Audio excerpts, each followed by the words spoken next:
Chegamos à metade do curso, à metade do nosso conteúdo e agora é que as coisas começam a fazer sentido. Essa disciplina de Física 1 é para a gente entender o movimento de coisas. Então, nós começamos com uma pequena introdução à física, unidades, etc, etc. Depois a gente passou a cinemática. Cinemática descreve como as coisas se movem. Então, a gente começou com cinemática em uma dimensão, vimos vetores para podermos passar para a cinemática em 2 e 3 dimensões. E agora a gente vai ver por que as coisas mudam o movimento, que se chama dinâmica de partículas. Então, primeiro a gente estava interessado em descrever, que é a cinemática, agora a gente está interessado no porquê, que é a dinâmica. Então, as leis de movimento, quando a gente... Nossa intuição é que uma coisa, para estar em movimento, você precisa estar empurrando, puxando, fazendo alguma coisa, exercendo uma força. Isso não é verdade, a gente sabe que isso não é verdade, é uma intuição que vem do fato da gente viver no mundo em que tem ar, como aquela intuição da queda livre, que a gente acha que corpos de maior massa caem mais rápido, mas se nós vivêssemos no vácuo, a gente saberia que não é assim. Então, primeiro vamos definir o que são forças, ok? Existem dois tipos de forças macroscópicas. Forças de contato, então estou mostrando aqui um desenhozinho em forças de contato. Por exemplo, quando você puxa uma mola, quando você puxa um carrinho, quando você bate numa bola. E existem forças que são à distância. Por exemplo, atração gravitacional de dois corpos à distância. A atração ou repulsão elétrica, que também são dois corpos carregados à distância. Repulsão ou atração magnética, então essas forças agem à distância. Na física existem 4 forças fundamentais. Primeira é a força gravitacional, que é entre dois corpos com massas. Segunda, forças eletromagnéticas, que agem entre cargas. Depois, a força forte, que é uma força de longo alcance entre os hadrons, é isso que mantém os prótons e os nêutrons no núcleo de um átomo. E depois a força fraca, que é uma força de curto alcance, que ocorre em alguns decaimentos nucleares. Na mecânica clássica, que a gente estuda em física 1, 2, 3 e 4, a gente vai se preocupar com as duas primeiras forças, que são a gravitacional e a eletromagnética. Nesse curso, só com a gravitacional, ok? E outras forças de contato. Estou falando só das forças fundamentais. Então, para a gente entender essas leis de movimento, a gente começa, em geral, com as 3 leis de Newton.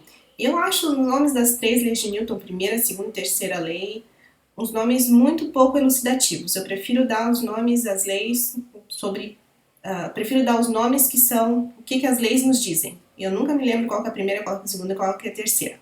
Então, segundo o meu livro, a terceira lei de Newton, eu gosto de falar em ordem inversa também, porque eu acho que faz mais sentido assim. A terceira lei é a lei da ação e reação.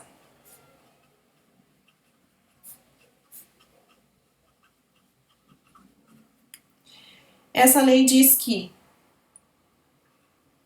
existem forças, as forças vêm em pares, sempre, e se um corpo está fazendo força em outro corpo, por exemplo, esse corpo aqui está atraindo aquele gravitacionalmente, esse outro corpo aqui também está atraindo esse gravitacionalmente. Essas forças, F de 2 em 1 e F de 1 em 2, elas têm o mesmo módulo. Então, o mesmo módulo, e elas têm sentidos opostos. Então, F1, 2 é menos F2, 1. Okay? Então, essa é a lei da ação e reação. As forças sempre vêm em pares. A primeira lei de Newton, cujo nome eu prefiro é lei da inércia, diz o seguinte: tem 2 tipos de formulações que eu acho que são duas formulações úteis. Uma é, se você tem um corpo isolado, que não está interagindo com nenhum outro corpo, ou seja, um corpo livre de forças, qualquer força externa, qualquer força, você consegue identificar um referencial em que o corpo tem aceleração nula. E esse referencial é um referencial inercial. que a gente viu lá na última parte da nossa disciplina, sobre quando a gente estava vendo movimento relativo, ok? Então, essa é a definição do referencial inercial. Você também pode expressar essa lei como um objeto em repouso permanece em repouso e objeto em movimento permanece em movimento retilíneo uniforme com velocidade constante se nenhuma força age nele, ok? Então, talvez vocês conheçam essa forma. Mas essa primeira lei nos dá a definição do referencial inercial e também nos fala uma coisa muito importante e não tão intuitiva, que é: se você não tem nenhuma força no corpo, ele vai manter a mesma velocidade que ele tem. Se ele está em repouso, ele fica em repouso. Se ele está com uma velocidade constante, ele vai continuar com essa velocidade constante, então ele vai continuar se movendo com a mesma velocidade. Significa que ele não vai mudar o sentido da velocidade, não vai mudar o módulo da velocidade, então ele vai estar em movimento retilíneo uniforme. Que é uma abstração, quase nada que a gente vê aqui na Terra está em movimento retilíneo uniforme. Mas se a gente fosse para o espaço, no vácuo, isso seria muito mais fácil de ver, ok? Terceira lei, na minha ordem aqui, que em geral se chama segunda lei, é a lei da aceleração.